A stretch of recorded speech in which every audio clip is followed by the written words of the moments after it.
Assalamualaikum warahmatullahi wabarakatuh. Alhamdulillahirobbilalamin. Saya dan teman-teman saya berkesempatan membuat video. Jadi di sini Pancasila itu kan merupakan dasar negara Indonesia yang mengandung nilai-nilai luhur bangsa. Indonesia itu adalah negara yang sangat beragam, baik dari agama, dari suku, budaya, bahasanya pun beragam. Nah, oleh karena itu, pendidikan multikultur menjadi sangat penting untuk menjaga persatuan.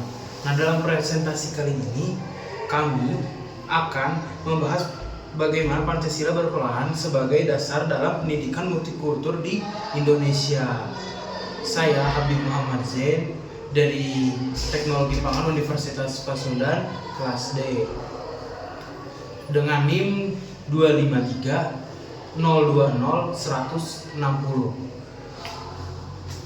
Halo semuanya, nama saya Haisa Zurorahmani Puja dengan NIM 2530 20161 dari Program Studi Teknologi Pangan. Izin memperkenalkan diri, nama saya Jalil Sejata Azhar dengan NIM 2530 20139. Sampurasun, perkenalkan nama saya Rafael Dwi Adrian dengan NPM 2530 20088 dari Fakultas Teknologi Pangan kelas C.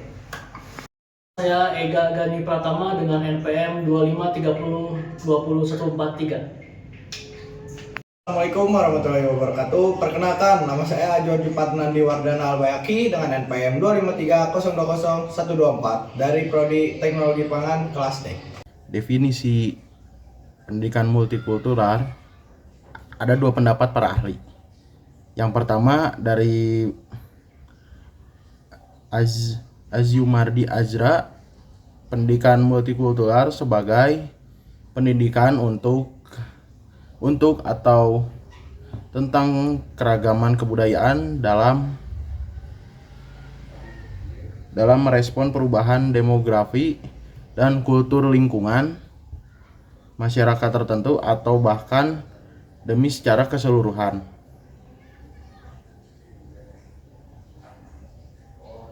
Oke, yang kedua yaitu dari James Bank, mendefinisikan pendidikan multikultural sebagai pendidikan untuk people of color. Artinya, pendidikan multikultural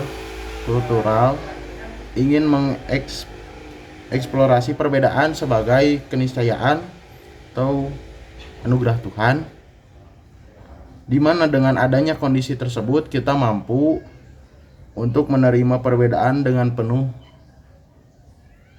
rasa toleransi. Yang pertama yaitu ketuhanan yang Maha Esa, yang dimana sila ini mengajarkan kita untuk bersikap saling menghormati dan menghargai antar umat beragama tanpa ada paksaan untuk umat agama yang lain. Kemudian peran sila yang kedua yaitu kemanusiaan yang adil dan beradab, yang dimana sila ini menekankan pentingnya menghargai martabat setiap manusia tanpa membeda-bedakan suku, ras ataupun budaya, yang dimana sila kedua ini menjadi fondasi utama dalam pendidikan multikultural. Peran sila ketiga yaitu Persatuan Indonesia, mengajarkan bahwa perbedaan bukanlah penghalang untuk bersatu dalam pendidikan. Hal ini diwujudkan melalui kerjasama dan rasa nasionalisme. Peran sila keempat, kerakyatan yang dipimpin oleh hikmat dan kebijaksanaan, mengajarkan sikap demokratis, musyawarah, dan menghargai pendapat orang lain dalam keberagaman. Peran sila kelima, keadilan sosial bagi seluruh rakyat Indonesia, menekankan kesetaraan hak dalam pendidikan tanpa diskriminasi. Selanjutnya saya akan membahas tentang peran pendidikan sebagai multicultural broker. Pendidikan berperan sebagai multicultural broker, yaitu penghubung antara membantu siswa memahami dan menghargai perbedaan budaya di lingkungan sekolah. Peran ini penting dalam membangun suasana kelas yang adil, inklusif, dan selaras dengan nilai Pancasila. Kompetensi yang perlu dimiliki dimiliki oleh guru antara lain. Yang pertama, kesadaran budaya atau cultural awareness.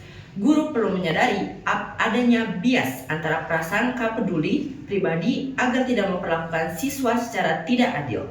Kesadaran ini membantu guru bersikap objektif dan menghargai perbedaan antara siswa yang satu dan siswa yang lainnya. Selanjutnya, yang kedua, pengetahuan budaya. Guru harus memahami keberagaman budaya siswa, termasuk perbedaan gaya komunikasi, kebiasaan, dan nilai sosial.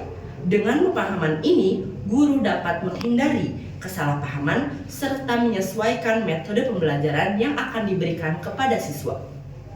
Keterampilan pedagogis.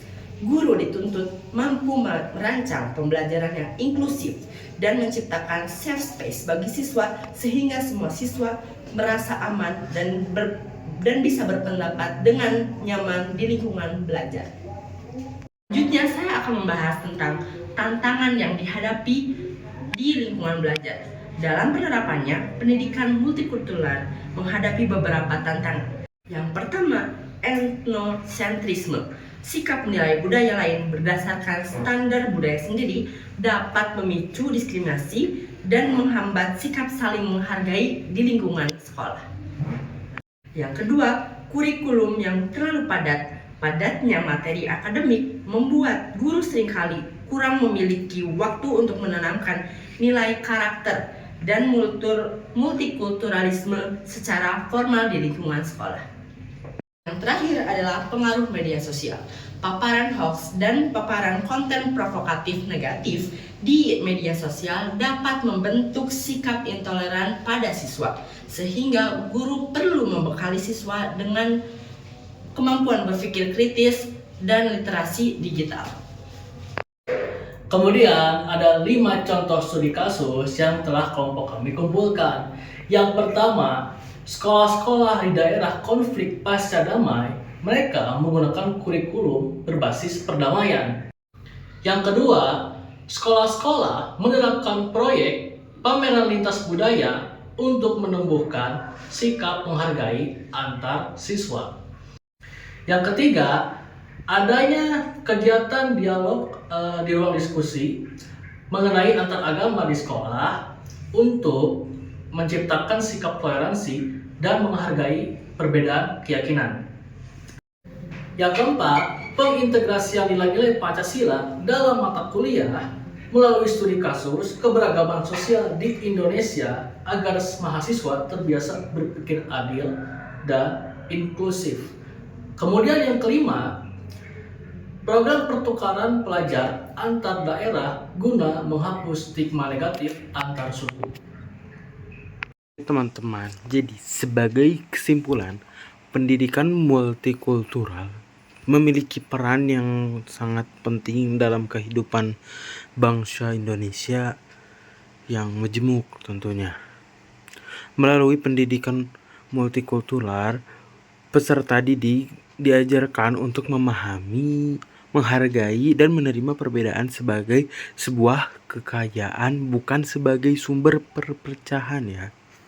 Pancasila itu sebagai dasar negara memberikan landasan nilai yang kuat dalam penerapan pendidikan multikultural. Setiap sila Pancasila mengajari nilai-nilai seperti toleransi, kemanusiaan, persatuan, demokrasi, dan keadilan sosial yang sangat relevan untuk membangun sikap saling menghormati di tengah keberagaman. Sangat beragam Indonesia.